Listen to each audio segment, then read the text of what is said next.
occupational therapy basically focus on helping patients develop, recover, or maintain the skills they needed for their daily life skill, like how they can go back to their work. As like daily living skill is like your brushing, grooming, like combing your hair, how you can move your hand, like what is your grip strength. Mostly we are focused on your upper extremity thing. And like bed mobility training, we just focus on that, like how you can move by yourself, how you can come back to from bed to stool to chair, so from ground to bed. So we basically focus on that area. So basically, occupational therapy focus on like how patients adopt their new circumstances or new environment, how they can adapt their whatever the case it is, like stroke. If you one-sided body is not working, if it's a heavy case like this, like how you can accept your body, and we teach you some techniques with that body, how you can do your basic daily activities by yourself. Like we supposed to teach you one-handed technique, how you can use your another like if your left side is affected, how you can use your right side. So and also we are mostly focused on client-centered approach, like what is clients needed things, like what is their main goal. Like if someone is a driver, as an example, like we have to teach them like by one hand how they can drive. So some basic techniques we have to bring them to do that activities. Or we can help them to change their profession, what kind of profession they can change, and they can independent by themselves. So we have to strategize. As an occupational therapist, I work with like patients supposed to be overall well-being supposed to be there. So so it is called like rehab process. Like every rehab team member should collaboratively work. Like what physiotherapy can do, like there's physical disabilities, whatever the things happens, like their strength training, then balance and coordination, like gross motor activities, physiotherapist can do. So like that way, occupational therapist can focus on ATL, how to hold, how to release, what is your plate strength, like how you can move by yourself. Like if you are a housewife, how you can chop your things. Like we have to see some adaptive. We have to give you some adaptive device, and we have to change your environment as well. And so like that way, if your speech and swallow things is affected, so speech therapist can help you, like how you can talk. Like something oral placement therapy, like they will give you some kind of OPT training, so that you can able to, your facial muscles should be proper, and you're supposed to talk. Speech therapy will help you for that. And also there is a most important role for the physician as well.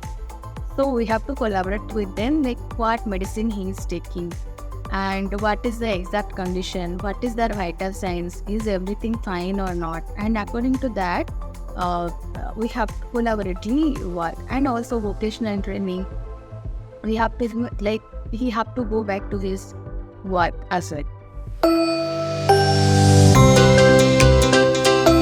Basically, I'll give you one example. Like I once time one 23 years old patient who met with this cross injury case. Okay, so plastic surgeons tell us like when they do their job like that slapping and all, and then they told me like, see, your work is to how his hand supposed to be in a functional position. So in that time, I just focus on like how he can able to first he have to feel the sense. Okay, in that time he is not able to feel the sense and all. Then when I feel, yeah, this person is able to sense like hot and cold, this everything is matter. And then I'll go for the strength training. Okay, how he can lift his hand. Then I can go for the grip strength, grasp strength, and then I'll go for the like how he can able to hold. Like he is a single person, like he's a bachelor. So how he could by himself, in his house, like how he can cook by himself, how he can hold that kitchen items, and how he can do writing by himself. So I basically focused on that, and as well as I collab with physiotherapist for their hand strengthening, and then I work with this clinical psychologist, like how he can accept his body as well, and also with that I just see the result. So as an occupational therapist, I basically focus on how the person do their daily living tasks, and as well as he or she can go back to their professional work. Or we have to change their like if someone is a driver and he is not able to drive, or maybe some amputation happens for him. So what we can see, like what is the other work he can do, what is their capability, and according to that we have to plan. So basically as an occupational therapist, I have to see what is client's main priority, which is called client-centered approach. So it's be like we ask clients like what is their strength. Like I can give you one example. Like if someone is a driver and for him one amputation things is happening, like one hand they cut one hand, so it's little difficult to drive by himself in another hand. So we'll see what other things he can do. We will ask the clients like what is your hobby, what is your leisure activity, what you can do. So according to that we have to plan one goal, like SMART goal we call that is so in that SMART goal we have to train them how he can go back to their goal. So that strategy we mostly apply. So first is client-centered approach, second is SMART goal, and third is what is their family and caregivers priority. Like my patient, like we have age is also another priority for them. So according to that we have to. Yes. So age is like if you are 20 or 21 years old and you met with one road traffic accident. So you have to live your life for the longest length, 30 years or 20 years you have that length. But for a geriatric case, if a patient comes to us like 75 years old or 70 years old, so they basically they have only 10 to 15 years of life maybe. So that's what. So mostly if you are little younger, so what you can do, you can recover fast. Okay. So we can teach you so many techniques, so that you have to live your life like at least you have to reach your daily living activity at least 80% you can able to do that activity. But for a geriatric case, they have so many other health issues also. So it's quite difficult to work with them because they have body pain and everything is there. So with that, we have to focus on only like basic things, like you have to do your bed mobility things, and then you have to that normal work like get training and all that. You have to bath by yourself, eat by yourself.